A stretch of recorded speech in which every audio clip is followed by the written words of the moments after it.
Yeah, I feel like I got a lot to say. I don't, but I also have so little to say. I will say this. Finally figured out what the issue was with my voice. So I'm on the road to recovery. Doing a lot better now. A lot less pain in my throat. Before there was kind of just constant pain and discomfort. Now it's a lot better. It's just not as painful. I feel really solid. I guess I can tell you guys kind of the story. It's not a very long one.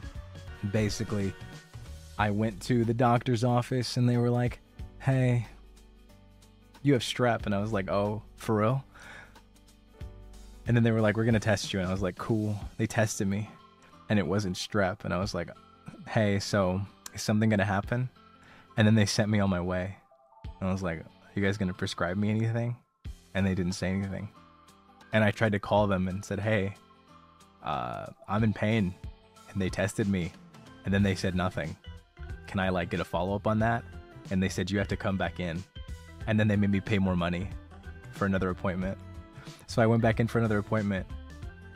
They prescribed me pretty bad meds that did nothing. And I got worse. After a week, I came back again and they prescribed me stronger stuff, which I think worked. I think they were better. Then I went to the ENT and he said my vocal cords were fine and that I should go to speech therapy. I went to speech therapy and then I had another scare with my voice 2 weeks ago when I screamed on stream. You guys, some of you guys were there. You guys saw me in pain, worried and stuff. I scheduled another appointment with a different ENT. God bless, this one was actually in network, so it wasn't. I don't even want to tell you guys how much money I spent on the first ENT. They were out of network. Oh my god, I think that was the most expensive doctor's visit I've ever had in my life. So this one was in network, thankfully. So this time, they said your vocal cords are fine. However, they finally had an answer for me. So some of you guys probably deal with this too. You know, like acid reflux, GERD type stuff. Some of you guys probably deal with it to a certain degree. I've personally never dealt with it in my entire life. Like I've probably had it a few times here and there, but it was never like a chronic thing that I've dealt with. Usually it was a result of like something bad that I ate or, you know, people have it. So everyone was telling me, if your throat's in pain, then you have GERD. You know, you probably have bad acid reflux. So I was like, okay, I took their word for it. The problem is that everywhere I went on the internet, every doctor that I spoke to, every specialist that I spoke to, granted, I only spoke to like one specialist outside of the one that I went to recently. And then I spoke to like a handful of doctors. But pretty much all of them said, if you have GERD, you're going to feel this. They were like stomach pain after you eat certain foods. You're going to feel it. You're going to feel heartburn in your chest. You're going to feel all this stuff. Like there's a very specific amount of symptoms. I had none of those symptoms. Not a single one. Not a single symptom. I was so confused. I don't deal with heartburn. I don't have any of the stomach pain. I have none of this stuff. So guess what? You guys aren't going to believe this. Maybe some of you have heard of it. Maybe some of you also deal with it. I have a very special undiagnosed version of acid reflux disease, which is silent reflux, which is apparently a version of it where you don't have any precursor symptoms.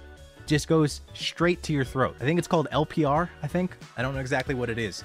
But like, I guess because of the stress of the situation, I guess I was so stressed out from thinking that I was gonna lose my voice forever that I just developed it over like the course of like the month that I was out. Like when I was out pretty much for the entire latter half of December. And I guess that during that entire time when I was spiraling and stressing the hell out, yeah, I managed to like develop it over the course of that. So the second ENT that I went to, they were super legit. The specialist spoke with me. They sat down with me, explained everything to me. We went over like my scans, and when they scoped me and stuff, they explained everything that was going on. They told me my whole situation. I'm fully aware of it. I'm on medication. I have made some dietary changes. Some of them really suck. Some of you guys have probably noticed that I've been tweeting out a lot about fruits and different things like celery.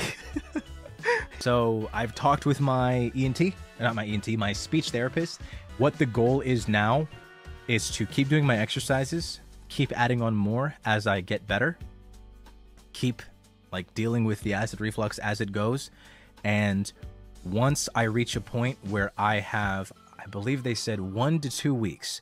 If there's a point that I reach where I'm 1 to 2 weeks without any pain or discomfort or trouble, then I'm good. I am like discharged. I'm healed. I don't have to worry about going to speech therapy anymore. I can just chill out because I'm all Gucci again. I don't know how long that's gonna take, to be honest with you. I'm feeling pretty solid, but the discomfort's it's just been there. It's not gone away. There are periods when I feel really, really solid, but overall it's very inconsistent. But the fact that I know what the issue is, I know how to combat it, it makes me feel a lot better. I'm glad it's finally over. I mean, it's not over yet. I'm still recovering, but figuring out what the problem was should not have taken that long. I also did look up LPR, and apparently it is one of the it's a condition that's extremely underdiagnosed. It is very commonly like not diagnosed. People often are misdiagnosed when they have LPR. Yeah, but it's all right. I'm good. So I'm doing a lot better now, as you guys can hear. I pretty much sound the same. My voice just still gets tired. But how have you guys been? I've missed you so much. Genuinely, it has been rough. It has been rough not being able to stream, especially for most of the month of March. I really didn't get to stream a lot for February. I was just, gosh, I missed you guys so much. I missed you guys so much. Thank you guys all so much for everything. You guys missed me too. Man, it was rough. It was rough. I was like, you know, you guys were telling me like, oh man, I kept seeing stuff like, man, I miss Crochet. Like, some of you guys would just pop up on my TL, and I'm like, damn. You know, I'd feel bad. And I hope you guys don't feel bad for tweeting those things. It made me feel bad, but it also helped me, because I'm just like, I have something to return to. You know, I have a goal. I have a reason to get better. It gave me just that much of an extra push to want to get better and want to figure out what's going on and want to figure all this out. So I've been super diligent with everything. I'm gonna make sure that I recover from this as quickly as I can. And honestly, with this condition as well, I've just started paying attention to other aspects of my life and improving on those too. So I'm just really on my self-care arc. I just want to work on myself to make sure that something like this won't happen again. This was a super huge wake-up call, and I really just want to make sure I'm all right. I'm tired of being sick. I'm really tired of being sick. So I'm working on everything. Nothing's gonna be an issue anymore.